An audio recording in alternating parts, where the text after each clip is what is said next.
Back to the ball game tayo sa laban ng Letran Squires at San Pedro Red Hawks. And right now, San Pedro leading 25-14. As Letran finally sinking the three-point shot. Mula rito kay Navarro. Nice pass by Damante Parang smooth pass lang niya. Corner 3 points. Ganda ng pasa. Cañete hesitates, gives it to the big guy. Nilabas muna kay San Juan. And he was fouled. Great anticipation by San Juan. San Juan nautakan si Navarro. So, one fake. Tumalong si Navarro. Parang mga James Harden move yung galaw ni San Juan. Pasabit. Tingnan natin kung 3 points yung ibibigay para sa kanya. 3 free throw or 2 free throws lang. Ayun, bago pa tayo magdire-diretso, big thanks to the NCAA Policy Board headed by Dr. Vincent K. Fabella, to the NCAA Management Committee headed by Paul Supan, Chairman of the NCAA Season 99 Mancom. This NCAA Season 99 Junior Basketball Tournament is hosted by Jose Rizal University, supported by Arellano University, Colegio San Juan de Letran, College of St. Benilde, Emilio Aguinaldo College, Lyceum of the Philippines University, Mapua University, San Beda University, San Sebastian College Recoletos, and University of Perpetual Health System Delta. Tsaka yung badge, Letran Alumni 76, lalong-lalo kay Tito Barbie Atienza at Danilo Martinez na nanonood ngayon.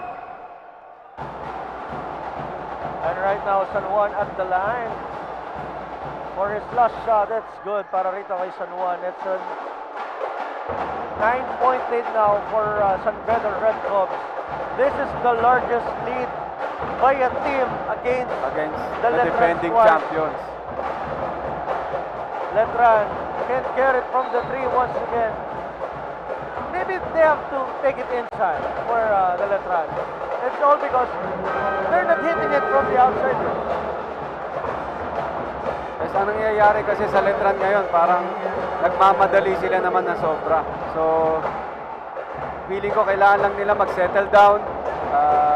Yung poise nila, kailangan yung championship experience nila, idala na nila dito. Ngayon, nag-change sila sa defense. 1-2-2 defense naman yung pinapakita nila ngayon. A miss there from the San Beda. Tatakbo na ang Letran rito. Nasa kabila si Navarro and now gives it to Goles. Swings it to Diamante, but decides to swing it to the corner.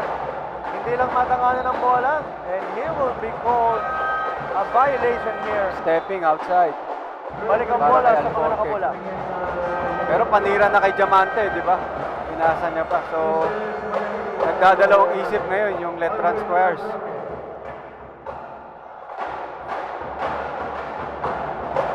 Cañete nagbababa.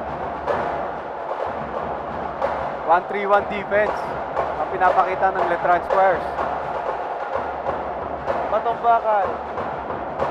Gives it to Cañete. 9 to shoot for the Red Shirts. Decides to take it from the top. No good. But San Juan gets the offensive board. 8:19 remaining in the second quarter. Cañete fires another one. And makes it this time. Kurt Cañete, buo yung loob. Sumablay. Kahit sumablay, titira pa rin ako. Letran again trying to answer from the 3 also. Pero mid is done. And another double dribble or another violation from Letran Squires here. San Beda. Yun, medyo nagmamadali nga yung Letran Squires. So, natawagan ng double dribble si Diamante. San Beda really doing a good job here sa ating first half. Trying to keep Letran Squires at bay.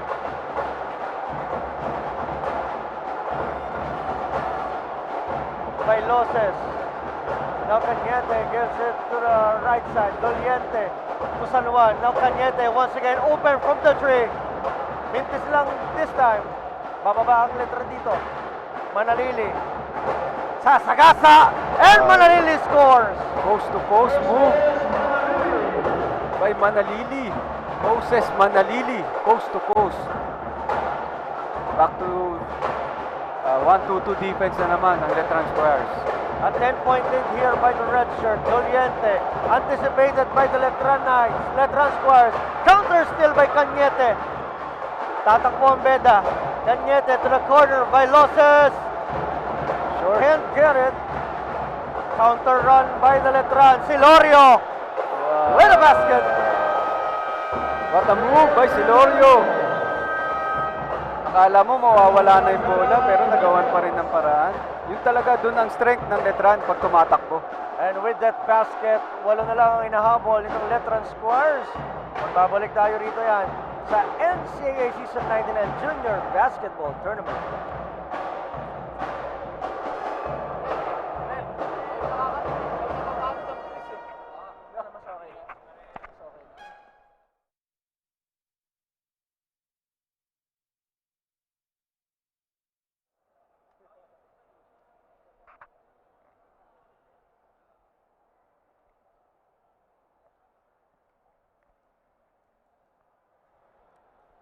Ay, nabanggit ko na pala sa start.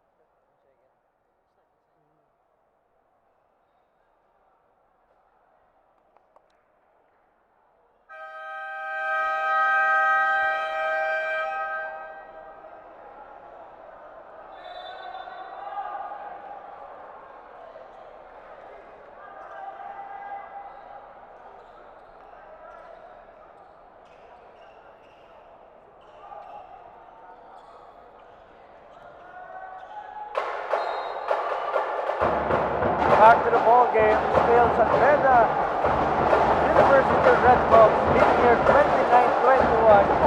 All thanks to their 3-point shooting, James. Yes, nakakabawi na nga dahil sa mga easy points.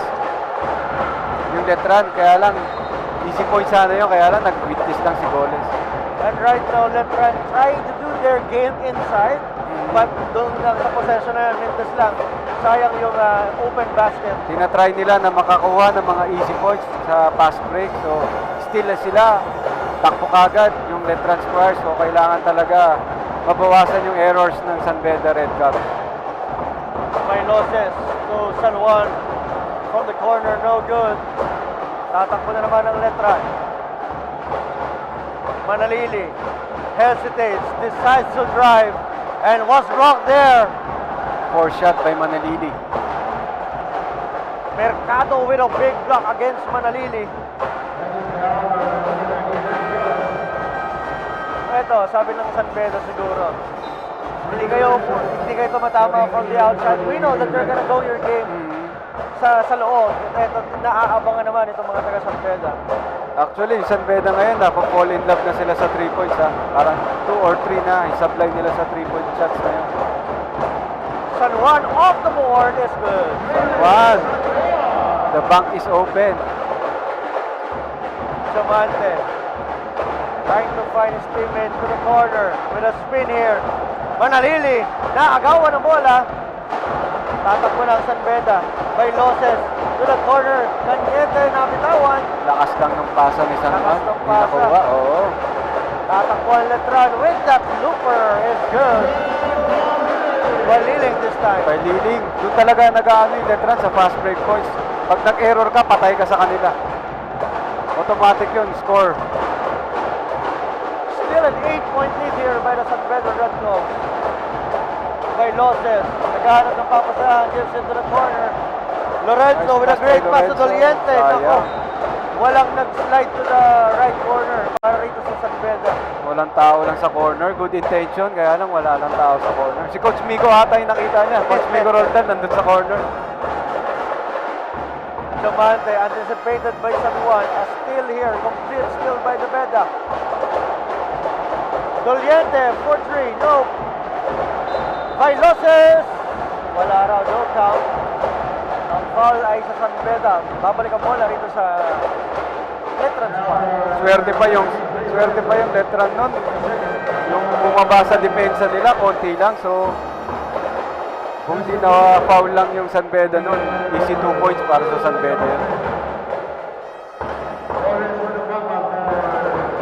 5 minutes remaining in this first half, and San Beda still leading in this game, 31-28. But Letran still trying to find their rhythm. Goles with the ball. With with a spin, with a shot is good para rito. Kay Goles. Yung Goles, mahilig talaga sa spin move, no? Another spin move in a layup. Grabe. Ang galing ng bata ng Goles na to. Beda with the ball. Now Lorenzo. Cañete. Two-man gain here for Beda. Gives it to Vailoses. From the elbow is good para kay Vailoses. Nice pass by Kirk Cañete to Vailoses. Libreng-libre yung Vailoses. Pagkapasa, open na open. Ang nangyayari kasi sa Letran, overheld. Parang dalawa o tatlong tao sa isang player. Kaya na-open yung mga na-open yung shooters ng San Beda. As Manalili once again missing on that attempt. What they're trying to do is to kick out. Ito mga taga-Letran. Nag-overheld. Parang dalawa o tatlong tao yung umimiheld. So na-open talaga yung mga shooters ng San Beda. As Vailoses missed on the jumper. Balik ang bola sa Letran. They can't capitalize. Ito mga taga-Letran squares, you know, they're getting stops. But from the other end of the floor, hindi sila nakakascore. Hindi rin nakaka-convert eh. Rick Goles with the ball. Gives it to Maliling. Fires from the three. Finally! For the Letran squares from the three-point line. Nice pass, Goles to Jovel Baliling. Open na open din sa 3-point shot na yun. Nice pass. That's only the third three-point shot. Cañete with a looper. He was fouled! And the basket para rito kay Kurt Cañete.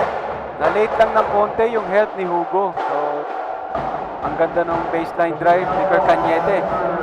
Tapos, tinir drop na lang. Konting-konti lang yung help, yung delay ng help. Pero yun lang ang kailangan ni Kurt Cañete, konting space lang din. Kayang-kaya na itira. Ganyan na ganyan ba yung galawan mo nung Red Cubs ka, Jay? Wala. Ano lang ako nun, taga-tira lang ako kasi may OG Minor kami, tsaka may JR Taganas. MVP, sila yung naglalaban lagi sa MVP nun. Oo. Pero iba pa rin yung kalibre rin naman ng James Martinez. Wala, ano lang talaga ako nun. Tagapasa lang ako sa kanila. And right now, Cañete will try to complete the bonus here. He makes it. 3 and 19 seconds remaining for the first half. Kurt Cañete, 7 points already sa ball game na to. Letran still trailing here.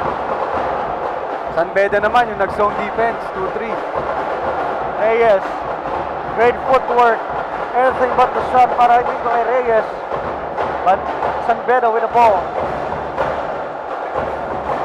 Matumbakal to San Juan. Gives it to Vailoses, cross-court pass. And ang Batumbakal decides to take it inside. Nabitawan ang bola. Mukhang nasa ratuan nun si Batumbakal. Yun naman, tama naman yung help ng Letran naman. Kanina, na-delay lang ng konti ngayon. Tamang-tama yung help para ma-force na turnover. A chance here for Letran to inch closer. They're down by 10 here. Manalili gives it to Baliling. Decides to take it and drop it off to Nice Reyes. pass, sayang. Another Short lang. almost an easy shot by Loses. Pinoy step, sayang, by Loses. Mintes doon. Letran, ito na naman. Tatakbo. And this time, maiko-kompleto ng mga taga-Letran itong possession at may kasama pang foul doon.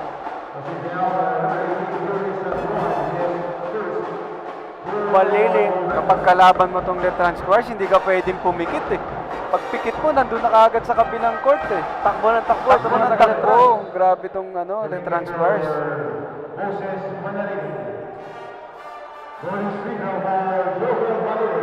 Again, we're talking about San Beda's three-point shooting, and right now, sa first half pa lang, they have 7 3-point made. 7 out of 21 para rito sa San Beda Red Cubs. That's a lot for a quarter or for a half. Last game, 7 lang yung na 3 points nila. Ngayon, first half pa lang, 7 3 points made na sila. At itong Letran, ilan ba yung kanila?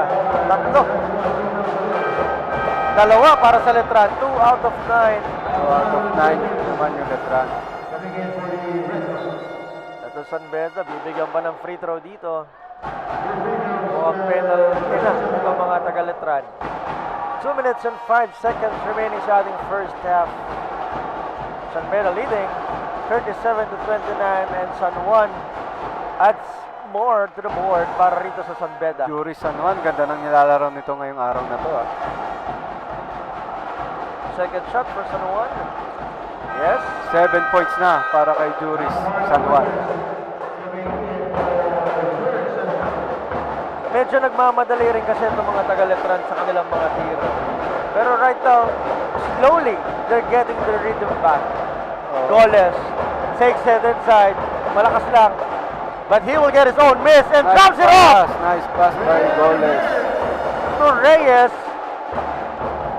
Nice pass, Rick Goles Sabi to niya, Reyes. kung di ko makitira, ikaw na lang. Oo. Ako na lang kukuha ng rebound. Cañete, another floater, short. But rebound here by San Beda. Cañete from the tree, no good. Tatakbo na San Beda, Baliling. Naghahanap ng papasahan, nakita si Reyes. Hands off. Baliling still with the ball, 15 to shoot. Cross court to Goles, to the corner. No! Great D by the San Pedro Redcaps. Tatakbo na si Cañete. Dalawa ang nasa sahig. Cañete to the corner. And now, from the tree, no good itong si Winters. And he will be fouled sa ilalim itong si Batong Bakal by a Letran Square player, James. Counted ba yon yung tira ni Batong Bakal? No count. No count daw, sabi natin mga referee. Pero you can see the ball movement from this Red Cubs, James. Parehas parehas maganda yung ball movement kaya lang mas tumatama lang tong San Beda Red Caps ngayong game na to. Yung Letran, pina-find din nila yung open man kaya lang hindi sila tumatama sa outside. Goles, under a minute remaining sa ating first half. Two-man game, Baliling decides to take it from the top. No good for Baliling. Beda once again with a defensive stop by Loses to the corner. Batong Bakal for three, no. Defensive rebound by the Beda. Swerte pa sa bola yung San Beda ngayong araw. Kuha na ni Baliling Kaya lang natapik, nakapunta pa kay Winters, na foul pa. Winters, kanina yung first attempt niya from the 3 minutes. Sobra lakas yung tira niya kanina. Ito naman sa ilalim Ngayon, niya. bumawi siya sa ilalim. Kaya dalawang free throw ang bibigay rito kay Winters. Pero makikita mo talaga yung rivalry ng dalawa, no? Ayaw magbigayan, ayaw magpatalo parehas. Iba talaga yung rivalry ng San Beda veteran pag naglalaban.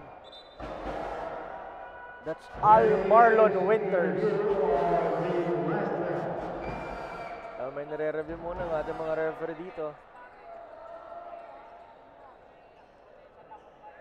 Andito pa rin kami sa Feel Oil, Eco Oil Center sa San Juan. Kaya kung gusto nyo makanood ng maganda-gandang laban ng mga future Philippine basketball players, mga future ng Philippine basketball, dito lang yan sa NCAA Season 99 Junior Basketball Tournament. Ang mga kung tawagin natin ay mga new heroes of the game. Sila kasi yung future ng Philippine basketball. Dito nanggagaling sa NCAA Juniors, yung mga pinakamagaling na players na naglalaro sa Pro League natin. So, ito yung honing skills nila, ma-develop yung skills nila para pag umakyat sila sa college, sa Pro League, complete player na sila. Yan. At syempre, marami-rami tayong kakilala dyan. Kung isa-isay natin, hindi tayo matatapos yung mga from NCAA. Isang example lang, Paul Lee, galing San Sebastian. Rafi Reyes, yan, mga galing San Sebastian. Teammate ko, OG Minor, yan. Yung sila, Poli ba? Kasabayan mo yung mga, nagkasabay ba kayo sa juniors? Sa juniors, hindi. Ang kasabay ko nun, si Eric Salamat. Sila ang mga kasabay ko nung kalaban ng San Sebastian nun. Tapos sa Mapua, sila Japet Aguilar naman yung mga kabats ko. Kaya lang makikita na edad ko niyan pag mga sinasabi ko yung kabatch ko. Parang, gusto mo, wala akong edad mo? And right now, still, San Beda University doing a good job sa ating first half, banking on their 3-point shots para makaalagwa sa laban na ito. They're up by 8, 39-31. Itong Letran Squares naman, trying to find the rhythm. Kanina, hindi makahulog mula sa labas. Brings their game inside. Mukhang yun yung mas gumagana sa kanila, James. Yes, mainit na mainit yung start nitong San Beda Red Caps. Parang 5 3-pointers agad sila nung first quarter. So, doon talaga sila umaasa. Kaya lang itong Letran medyo maalat nga sa 3-point. So, kaya nag-zone tong San Beda Red Caps ngayon. Naka 2-3 zone sila. As you see, meron tayong medyo counting gap dito. May kinaklarify lang ang ating mga referee. Bago yan, pwede ba ako mag-shoutout kay Coach Mel Gador? Yun. Nakikinig ngayon, nanonood ngayon sa live natin. So, shoutout sa iyo, Coach Mel Gador. Speaking of live, you can watch us online through the NCAA Philippines Facebook page. Live na live tayo dyan.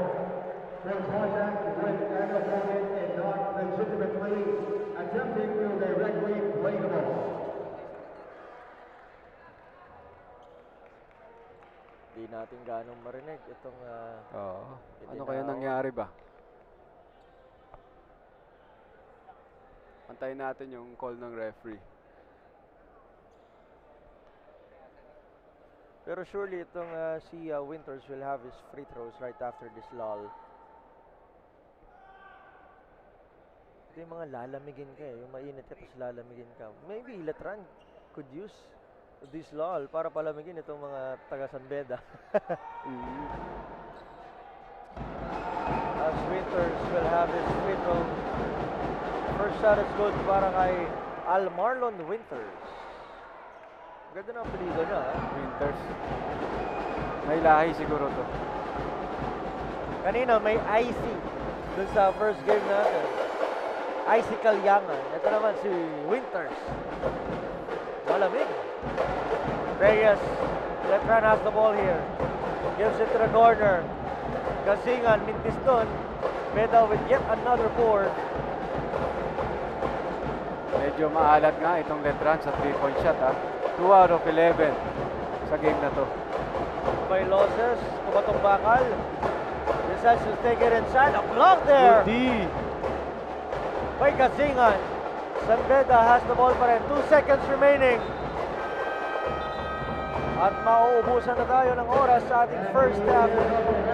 At the end of 2 quarters, San Beda Red Caps leading against the Letran Squares 40-31. Maganda-gandang laban. Dikit pa to kung tutuusin. At hindi pa tayo tapos, James. 2 quarter